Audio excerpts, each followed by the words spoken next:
May tapasan agad na nagpakita. Maamo. Ayun, gitik. Ito na yung pangalawang dive namin. Sana may mga bagong tabing isda dito. Tapasan pa. At dalagang bukid. Nakatago sa dahon. Tanggalin ko muna itong dahon para magandang patamaan. Ayun, sa pool. Kasauli. At ito pang tapasan. Yari ka. Ayan, sa pool din. Sana, sunod-sunod na. Maganda yung kaunting langoy lang. Isda uli. Pag madalang ang isda, matagal bago makakita. Solid na pula. Ayan, sa pool. Kinasa ko ulit, nakakita akong lapu-lapo. Andito sa parting kaliwa. Ayan, sa pool din. Yun lang, hindi madala dito sa labas. At nakatanggal pa. Lumabo na sa parting loob. Sayang nito. Wala na. Nakasuot na sa malalim. Sayang. At ito, mayroong kanuping. Maganda at hindi gumagalaw. Ayun, gitik. May tapasan pa. Bitawan ko muna ito nga pana ako.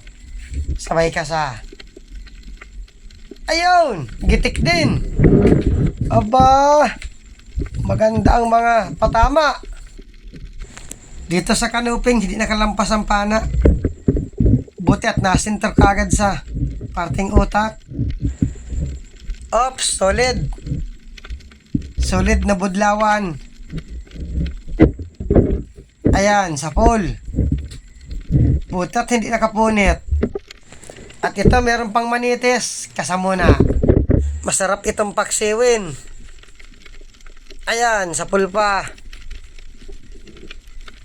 At meron pang isda sa parting unahan. Tapasan. Maganda't maamon tapasan. Ayan, sa pool.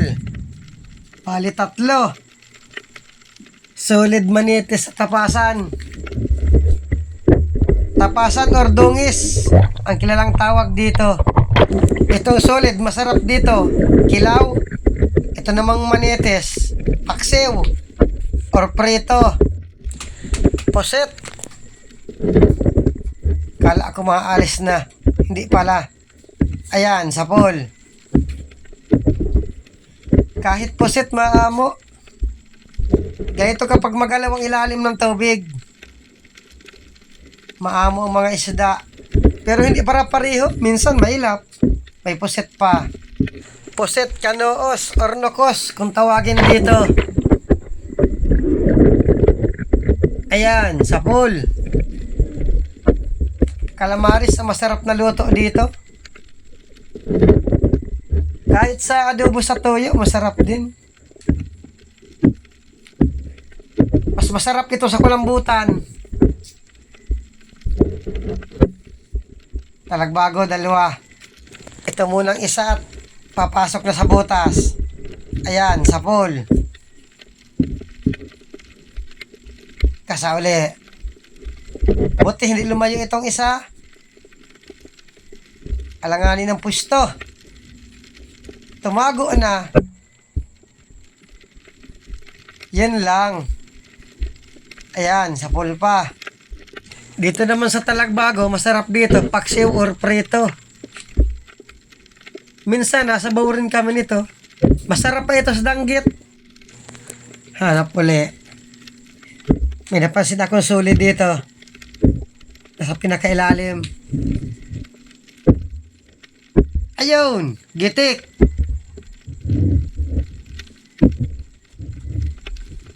Madalang ang solid ngayon. Hanap uli. Ops, dalagang bukid. Yun lang, nagtalikod pa. Ayan, sa pool. Dito pag ang dalagang bukid mahigit 1 kilohin, iba na ang presyo. 200 ang kilo. Pero pag maliit pa, kapresyo lang ng mga danggit. Balagan. Nakita anong kasama ko. Pinipitik-pitik niya ang buntot para pag-angat sabay dampot. Kaya lang, naglangoy ng malayo. Tsimpuhan lang ang pagdadampot nito. Inikutan ng kasama ko. Ayun, kuha. Kaya lang parting sungot. Yun lang. Naputol lang sungot. Ando na sa malayo. Buta tuminto. Ayun, kuha din.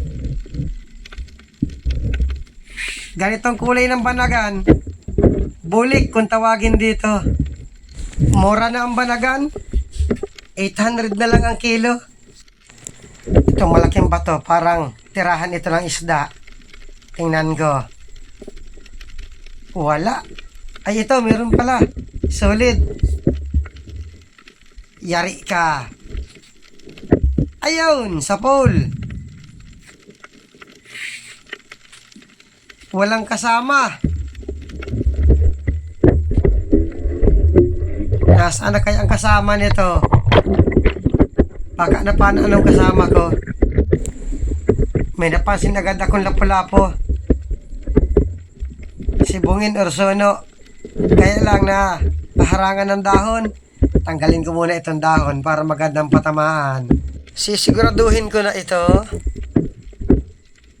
Ayan, sa pool. Sa ganitong sibungin orsono, masarap lang naman na luto dito, sweet and sour. Ito, silipin ko pa itong malaking bato. Uy, mayroong surahan. Kaya lang parang maliit pa. Puntahan ko dito sa kabila. Siguraduhin ko kung malaki na. Yung isang uri ito na surahan, maliit pa. Huwag muna. Hanap na lang ng iba. Ito, solid. Sana masintro ito. Huwag madaplisan. Ayun, gitik. Pa isa-isa ang solid. Siguro ko, nadaanan na ito ng kasama ko. Napapana na yung iba. Puset. Salamat at nadagdagan ng puset. Ayun, gitik. Nasintro ang ulo. Ang puset parang kulambutan din. Pag nagigitik, namumuti. Hanap uli. Oops, kanoping. Magalaw dito sa ilalim. Ayan, sa pool. Dito naman sa kanoping, paborito kong luto dito, may sabaw. Masarap, lalo na at sariwa. Asin bitsin lang, talap na. Sana makakita pa para masabuan bukas. Kanuping pa. Hirap makita. Nakatarago sa mga dahon-dahon. Ayun, gitik. Maraming klase ang kanuping. Ito yung kanuping na hindi na nalaki. Andun, merong kulay anino. Anong isda kaya ito? Hirap makilala at kulay anino. Siguraduhin ko ito. Ayun! Gitik! Mabuti at tinamaan sa gitikan. At kung hindi, malayo ang lalangoyan. Bayang pala ito. Akala ko kung anong isda lang. Kulay anino ay kaya hindi ko na kilala. Bayang lang pala. Mura lang ang kilo ng bayang dito. Presyong alatan at punong. Hanap uli. Mayroon ditong surahan. Surahan na mapanghi. Ayan, sa pool. Yun lang, nakatanggal. Lumabo pa ang loob. Parang nasamaan ng tama. Nabungaw. Panain ko sa parteng buntot para mahila palabas. Ayan, sa pool. Sa ganitong surahan na mapanghi, masarap dito, dinadaing. Walang kasama yung bayang. Karamihan sa bayang may kasama. Ops, labahita good. Maganda at maamo. Hindi lumalangoy ng malayo. Ayun, sa pool. Kaya lang nakatanggal. Ay hamal na yan. Nawala na. Andito pala. Tumaas lang. Nasamaan pala yun ang tama. Ganitong labahita god. Pag malalaki, kapresyo ng dalagang bukid. Yung malalaking dalagang bukid. 200 or 180 ang kilo.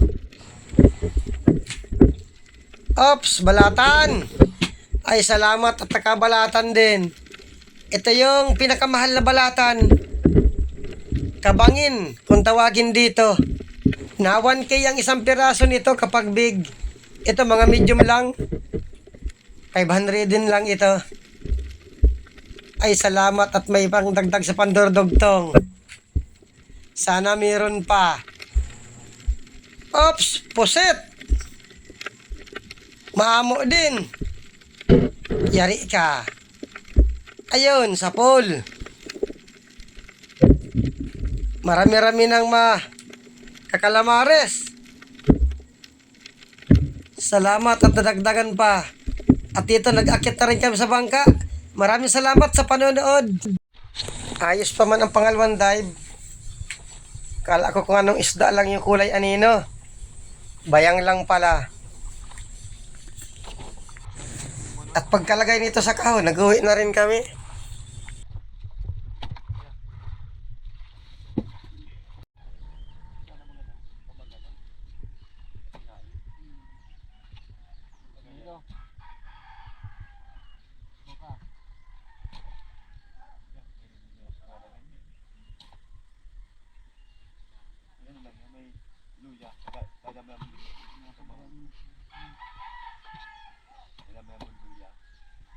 Banyera pa.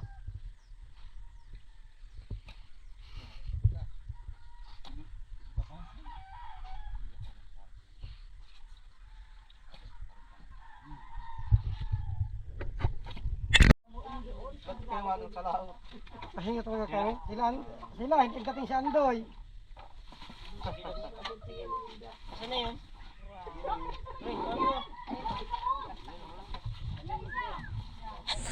Karamihan tapasan. Sinagaan ng mga kasama ko ang tapasan.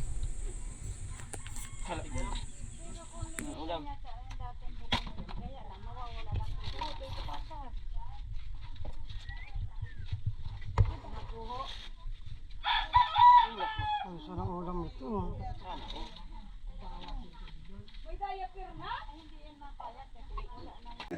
Ito na yung kita namin sa dalawang dive kagabi. 6,268.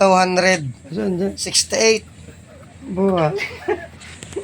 Bale, 937 yung partihan namin. Ay salamat at mayroon na naman panibagong pandordogtong. May labi, ano?